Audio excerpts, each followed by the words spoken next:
Hey guys, it's Heather here. I have, okay.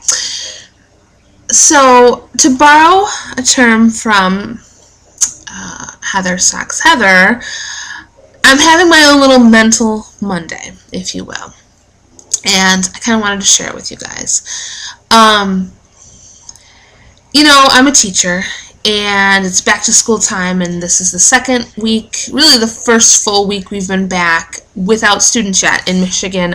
Students by law don't start until after Labor Day. So, but teachers are back and, doing our thing and meetings and, setting up the room, which takes forever. People just do not understand what it takes to get a room ready for kids. I'm just saying. So, it's a busy time. And leading into going back to work, and even just the last, week, I guess, because we started going back on Wednesday of last week, I kind of was like, summer's over. And we all get that feeling, whether you're a teacher or not. You're like, oh, summer's over, And then I just kind of reflecting on my summer. I feel like this is a summer that I really came alive in a lot of different ways. And really, they all revolve around my health and my pursuit of, losing weight and becoming healthier first and foremost. And I really, before I knew it, my eyes were open to the fact that I have a real passion for change, first of all. I have a passion for changing my health, but I have a passion for helping others with their health. I have a passion for health in general.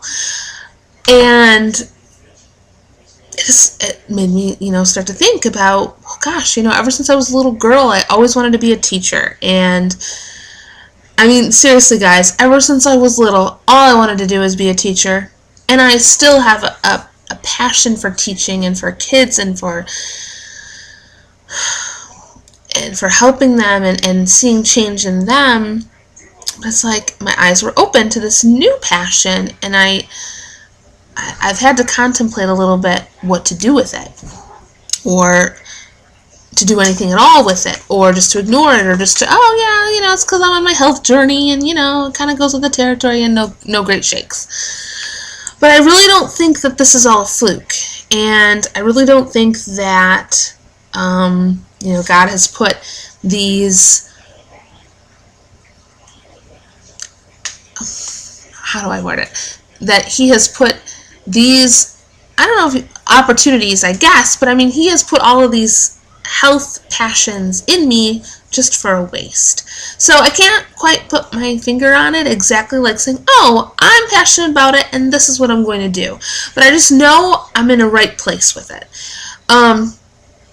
So then, thinking about that, and thinking about, I gotta go back to school, and I have this passion, and now, I've had this summer where, I taught summer school, but it was half a day, so I still had time to do my thing with health, and it gave me more time and more freedom to do things. And now I know what it's going to be like. This is I'm going into my 10th year of teaching, and I know time will become shorter. I won't have as much time to devote to blogging about my health and this, that, and the other. And it makes me sad.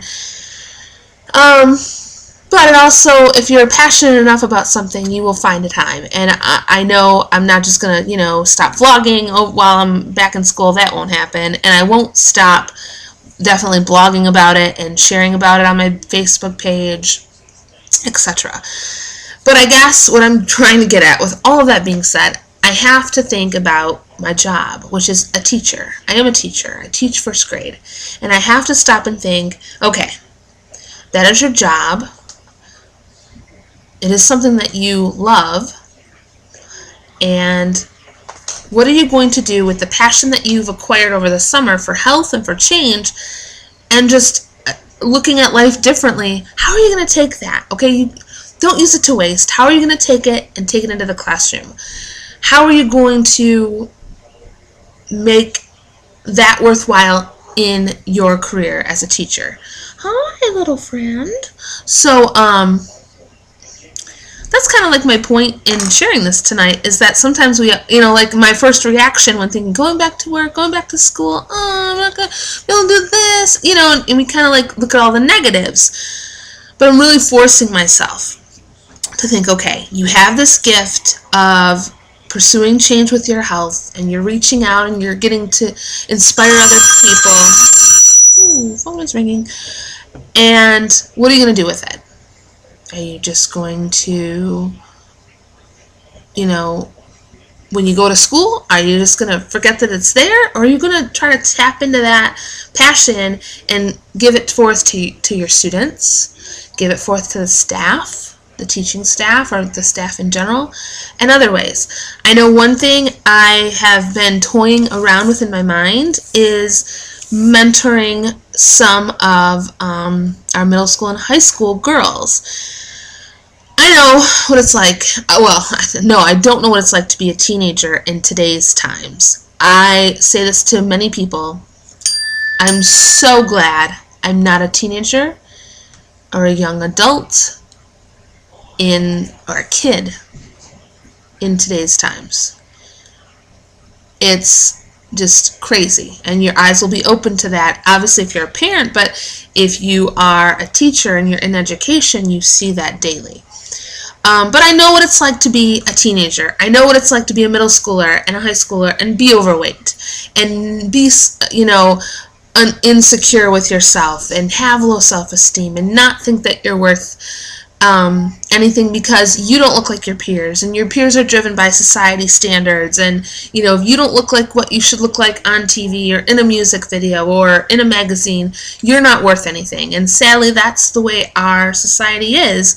And so I feel like I need to mentor some girls. I want to be open and honest with them about my journey so that they can understand that and maybe change it earlier than I have, so that they can realize that they have worth, that they are worth something, a lot of something. And so, that's one of my ideas of something to do. I would really like to start for girls, even possibly some of the girls that are overweight or even obese, because they do exist in teenagers today, for sure. I'd like to see about maybe taking that mentorship and possibly helping them with health and with fitness. It's a hard thing. I know in my mind I always have the best of intentions and I always think big because that's my nature, but then it's like, okay, baby steps, scale it back. What can you do, to slowly pursue change with these kids? So that's kind of just where my ramblings are going today, what I'm thinking about on the Mental Monday, to harvest a term from Heather. And and what do you guys think? Like, do you guys ever have that where you're dreading one thing and it's hard to find the positive in it, to try to spin what you're passionate about and then put it forth into something else? That's a hard thing to do. Everything in life is mental. Losing weight is mental. Everything is. So that's what I'm working on. Side note, I had a great workout tonight, and I love how I feel. Like, I'm excited to get back to the gym tomorrow and work out again. I tell you guys, you gotta start forming habits. If you just keep on going and keep on putting it in, even if you're not working out, but you're just working on your eating habits, just focus on it day after day. Take it one day at a time, and then the next thing you know, it becomes more second nature, and you're just like, oh yeah, like kind of how I feel about working out right now. Like, I mapped out my plan last night. Ooh, let me see if I have it. Yes, I do. I can show you. Okay, I have a little workout journal that I'm kind of have going here. It's a work in progress. I have some other things I want to add. But last night, and this is on my Facebook page too, Finding Her Happy Pace. And last night, just totally mapped out my week. So today was arms and core and a 4-mile training run. And I can put a check next to that because it's done. I'm a list person. I love lists. I love writing it out. I love seeing it. See, I'm the type of person too. I don't like Kindles or those kinds of things. I like something tangible I can hold on to. I can write it down. I can see it in my writing. And I'll let you guys in on a little secret. I love the smell of paper. I do. Ever since I was a little girl. Like even books. Let me see if I can find a book. I bought this at Target. I love this. I bought this. I treated myself. I got this little journal. It's not little, actually. It's quite big. Love, Aspire, Grow. I kind of have some ideas about what I might use it for. Oh, I love this quote on the inside. Logic will get you from A to B. Imagination will take you everywhere. So true. Anyways. Oh, this smells good. Do I have another book I can smell? Hold on. I want to smell another book. Let me see. Oh, I don't have another. Oh, no, I don't. Okay. Sorry, guys. Didn't mean to take you on a tour of my book smelling fetish. But, I hope you guys are having a great week, or a great Monday. I guess it just started. What are your guys' goals for this week? I would love to hear. Let me know. What are you working on? What's a small step that you're taking, a goal you're taking, or what's a change that you're struggling with? Share with me. Talk to me. I love to talk to you guys. All right, have a wonderful evening, and I will see you later. Bye.